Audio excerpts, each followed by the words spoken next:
Some of these things that have come out, we'll get to them second who've done it, but the Seed Savers Network that a lot of people may know about, especially in an organic or gardening thing. Seed saving is quite big, but that outshoot of permaculture. Ethical investment, Bill Mollison actually started the Permaculture Credit Union in the United States based on not wanting to keep money in an account that they then use to unethically invest in companies that we wouldn't support. You actually can still get a permaculture credit card, debit card, and have a credit account if you like. Phoenix Seeds, Bill started an open pollinated seed company in protest, if you will, to the GEO aspect of seeds, okay, in Australia still today. Eco-villages, as we can see from eco-villages and transition towns, that type of movement coming out of permaculture. Community gardens, prior to that time, nowhere in the world, there's no community gardens, and now we can see them in almost every city. School gardens, people weren't associating growing plants with education. Now that curriculum developing quite a lot. City farms, land care, the concept that we could put land in trust, so we could donate money to put lands into trust to not be utilized. Earth banks, similar thing, similar concept of joint ownership of protected areas. Transition town movements and promoting lets and woofing. The concept of being able to volunteer on organic farms in exchange for, say, knowledge. LETS is called Lending Exchange Trading System, which is an alternative currency. Lots of transition towns use LETS. It started in England and has proliferated around the world. So publications, a lot of things that came out that helped us to get where we are today, 35 years. Lots of books. These are books from, we talked about the Designer's Manual, Permaculture 1, but there's lots of others. You can have your Permaculture and Eat It Too, which is kind of like a gardening cookbook. Permaculture plants, where all the different types of, if we're talking about perennial plants that you can eat, well, we would call those permaculture plants in a sense, and that's what we use to design our systems. The Earth User's Guide to Permaculture, it's very nice by Rosemary Moreau. It's very pictorial if you like the kind of imagery. And Bill Mollison, which a lot of people don't know, he wrote the largest book on fermentation. So this book is called Ferment of Human Nutrition. So his belief system that there's a lot to be said that in permaculture, people wanting to grow their food for the belief system of nutrition. And so he wrote, which is still currently today, is, I believe, the most in-depth research on nutrition tied to fermented foods, historically, of all the places in the world, that why people ferment, and then what you would get from that. So if you want to learn more about fermentation, that is definitely the go-to book, or the Bible, if you will. This is an ebook from David Holgram called Melodora, Hepburn Permaculture Gardens. So David made his master plan into a really nice ebook, and you can go through the design concepts of his whole gardens, very nice. Obviously, Introduction to Permaculture, Permaculture 2, Getting Started in Permaculture, and Bill even wrote his autobiography, Travels and Dreams. So he went to 120 countries to all these permaculture projects, doing all these courses, meeting all these people with this, you know, and he wrote about that experience, Travels and Dreams. The Permaculture Way, Gaia's Garden, the Permaculture Home Garden, Lawns to Lunch, Permaculture Principles and Pathways Beyond Sustainability, which is one of the more modern books on permaculture by David Holgram.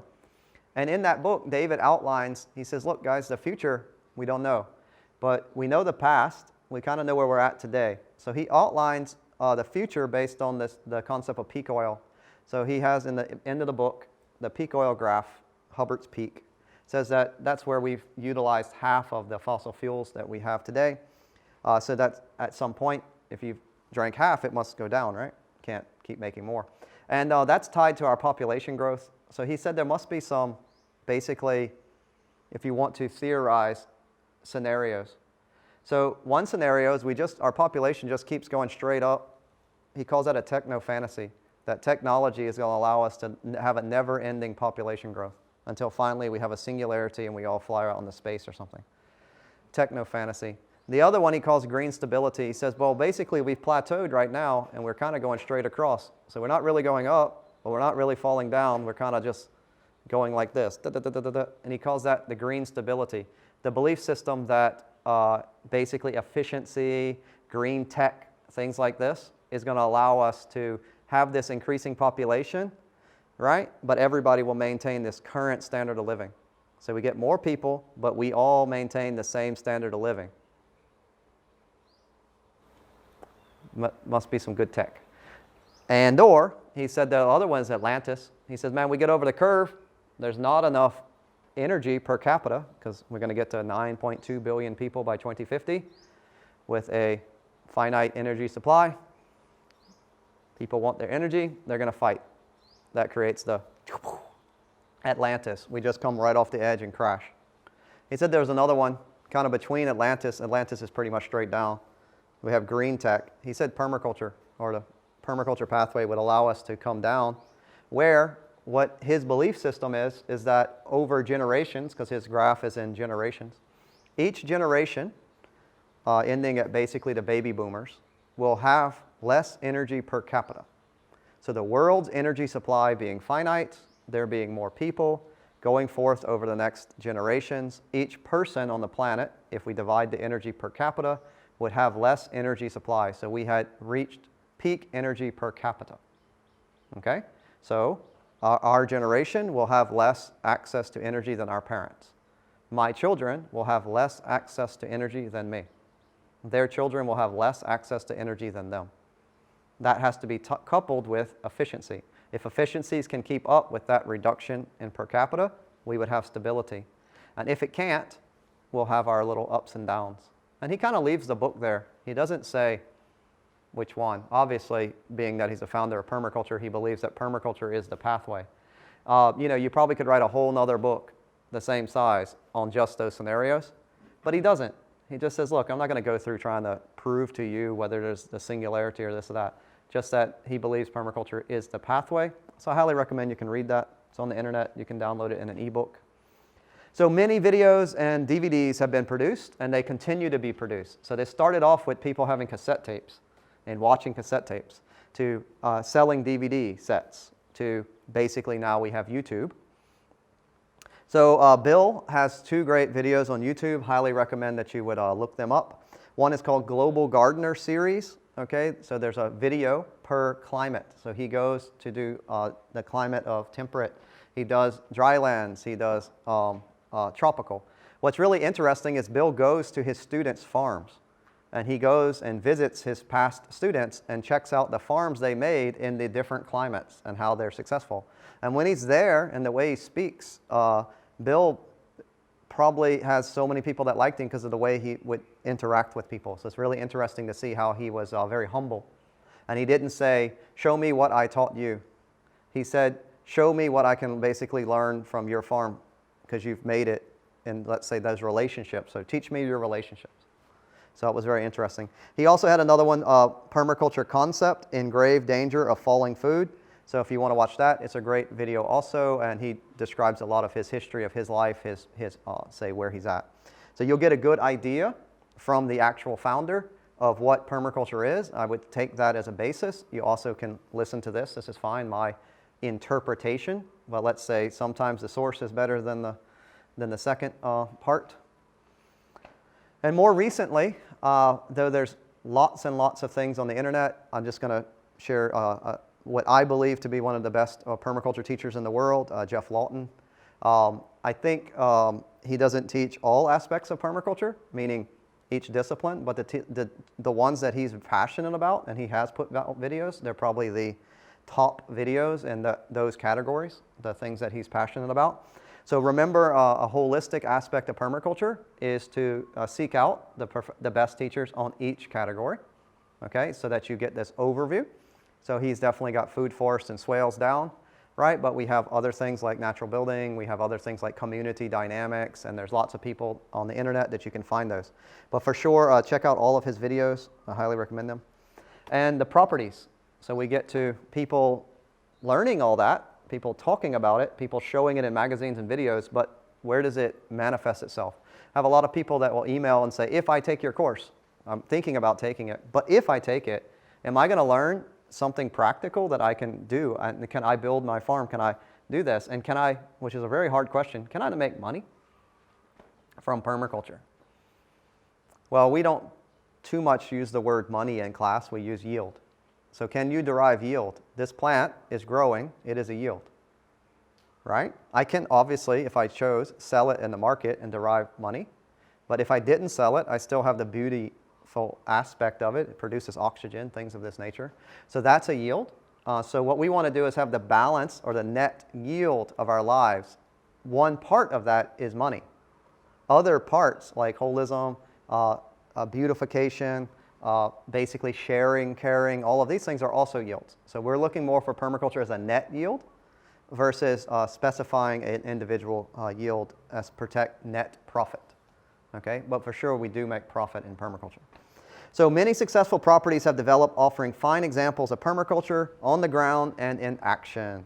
Some are working farms, permaculture institutes, and education centers. Some demonstrate gardens, community gardens, and also school gardens. So these are all things that we can look to see how people have implemented the idea of permaculture in their own way and how they can be successful. So in a broad acre meaning large scale, something similar to Raktamachat in scale, where we both have intensive gardens, but we have extensive agriculture. Melodora, obviously David Holgram's farm is a really outstanding example. Bill Mullison also had his farm, Tigera Farm in New South Wales. In the US, there's a large farm called New Forest Farm, which is a 110-acre key-lined food forest by a gentleman named Mark Shepard. The Food Forest, South Australia, is a nut farm where they actually grow mixed nuts and sell them in the market under their label, the Food Forest, and they offer woofing, so you can go to woof there. They teach you how to learn about nuts. Becklow, so these are more small, maybe they're still broadacre, but they're not like business orientated as such. They're just broadacre, small farm, family farm. So you could see like Becklow, Growing Forever, Millington's Quarter, and most of these are in Australia because that's where this type of systems started. So you can see historically more successful ones of that. But this is now spread around the world where in every major, particularly Western countries, from America to Europe, England, even in South America, we're seeing the development. Even you can say Raktamachat in Thailand is in comparison to these farms, new. We've been going for 5 years now as a very intensive permaculture, 8 years from our, say, birth, if you will. But we can see, and I can look to now where we're at and look to 30-year farms to see where we're going. So I can have confidence in where we're going to get to by seeing what someone has already done before me. So we walk in the footsteps of people that came before, and these are some of the pioneer farms that have proved the concept is sustainable, meaning they've been there for 30, 40 years, okay? They've supported their family, they've put their children through school. Their children have decided to come back and stay at the farm. You know, this is a sustainable thing. Sustainable, guys, is generational. The definition of sustainability is about future generations, not about you. So if we can't get our children to want to do what we do, then we're not going to be very sustainable with it. And these are interesting that we can see that. And it's even gotten more modern. And there's a new video, I think the latest new video, Urban Permaculture by Jeff Lawton. Check it out. But basically, urban backyards, where in an urban setting, people are getting back to growing their food, believing that in a small area on a quarter acre, I can grow the food, at least the fresh vegetables, if you will, for my family. And maybe it's not all the calories that my family will eat, but I can offset a lot of the calories, okay, with fresh things that are actually going to be expensive. So it helps my family to have more money to do other things and nice free time to do that. Balcony gardens, people that can't afford to, say, have an allotment or actual land, can grow lots of food in a balcony, especially with new systems like hydroponics, permaponics, these types of intensive water-based growing systems. We're able to grow quite a lot of food in a very small space.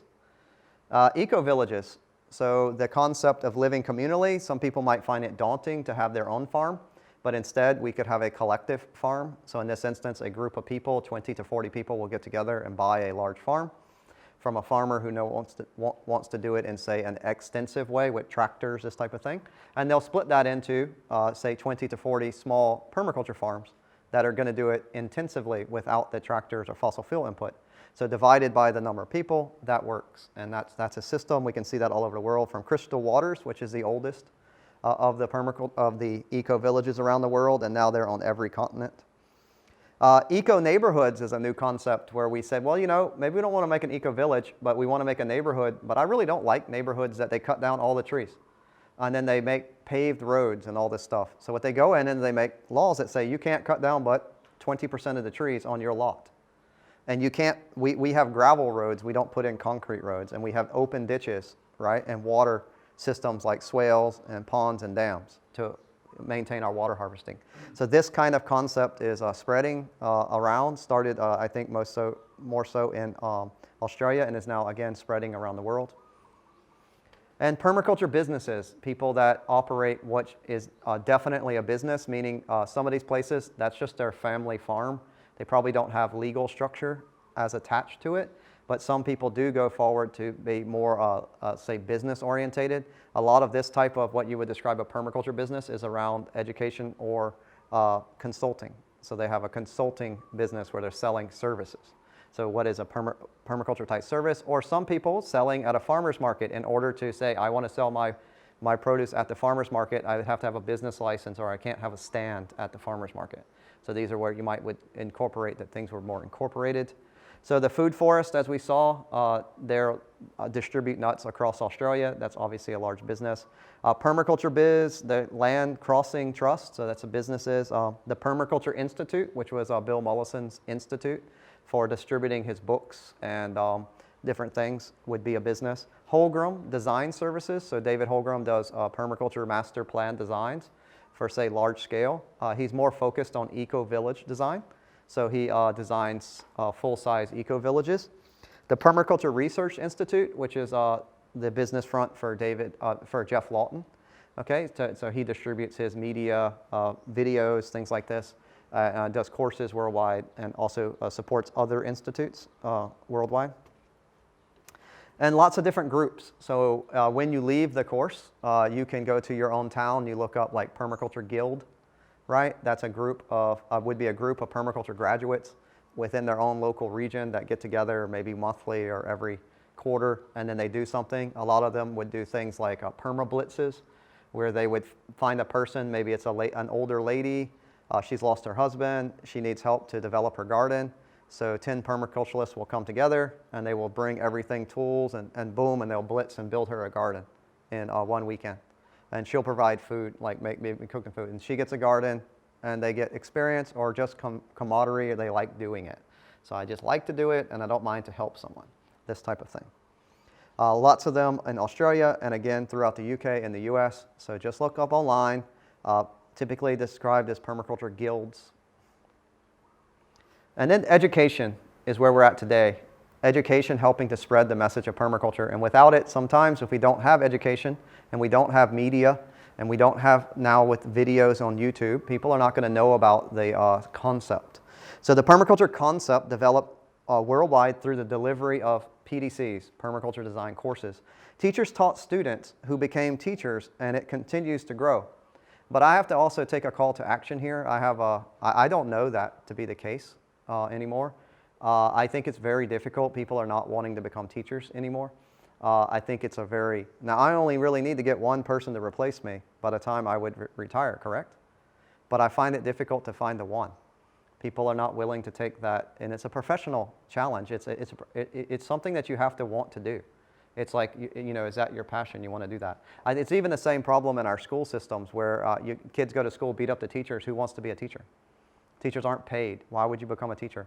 Same thing, hey, shoot all the policemen in America and see what happens when there's nobody wants to be a policeman, right? You see the future there? You got a place with problems, nobody signs up to be a new policeman, then there's no policeman. Does that get better? So same thing, we need to have education. And whether that's physical, online, through video media, all of these things, but I think there's a gap growing because what we might call the top 10 permaculture teachers in the world are all very old. Jeff Lawton retired last year from physical teaching pretty much, and then all of the top people are retiring.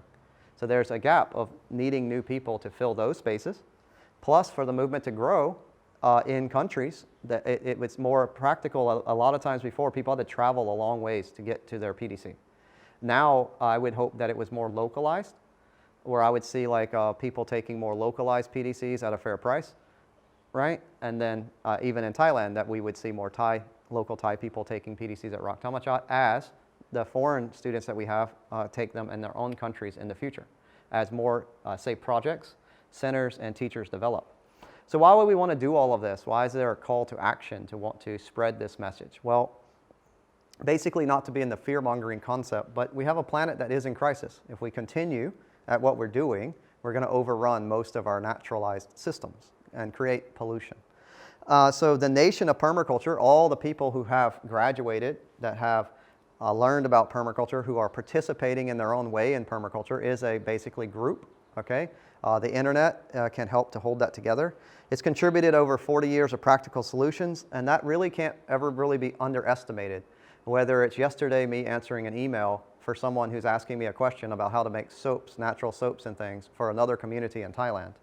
And I wrote, well, if you come, I'll teach you for free, because you're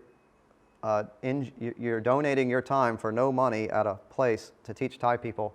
And he wrote back, he couldn't believe that I would do that. I said, well, why would I want to charge you for that? You don't get paid.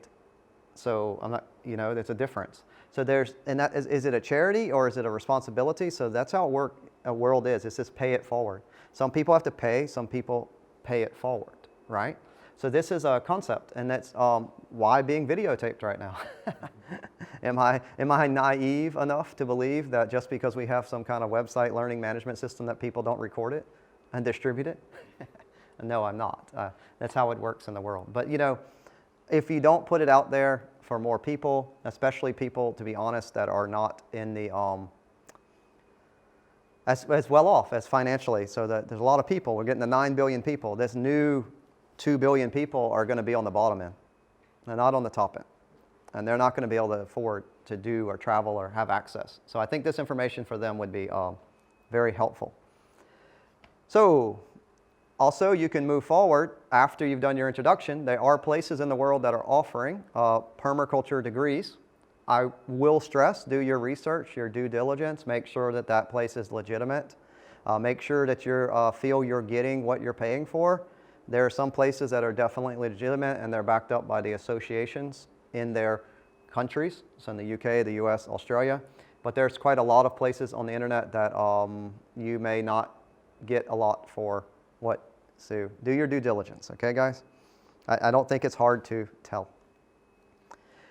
So that brings us to institutes. The concept that a farm decides to be a little bit more than a farm. It becomes more of a public place. It becomes an interaction with, say, community and public. Typically in permaculture, these are described as institutes, or for instance, like Raktamachat's acting as an institute to provide education. So learning centers, they were established all around the world. That's PRI, Australia, there on the bottom. One of the most probably famous of the permaculture institutes around the world. So that brings that these people do work. What are they doing? So if we kind of have all that history and where people are at, and there's these institutes, why do they have these institutes and what are they trying to do? Why would I want to describe Raktamachat as an institute, right? Why would I want Raktamachat to join with the Sustainable Agriculture Institute to form some type of relationship with them? Well, mostly we're trying to spread awareness, okay? We're trying to give knowledge to people, and that becomes empowerment. So when a person has knowledge, they become empowered. They can do something with it. So this is mostly what is the root of this. So we want to try to, think about globally, locally, and nationally, and let's applaud some of the people like Jeff Lawton, Stephen Cray, Robin Francis, Robin Clayfield, Rick and Naomi Campbell. These are the people that brought us over the last generation today. Okay, they're at the retirement stage, okay? They're all leaving the permaculture game from being old and taking the rewards of their hard work, probably eating lots of good food in their garden. And many others that work in communities abroad, often in difficult circumstances. We can't forget the people that go to work in Africa, the people that go to help people in difficult places in India, the people that are going to spread the knowledge by hand. So they've taken their course and they've gone to make that next step. They also sometimes don't get any recognition.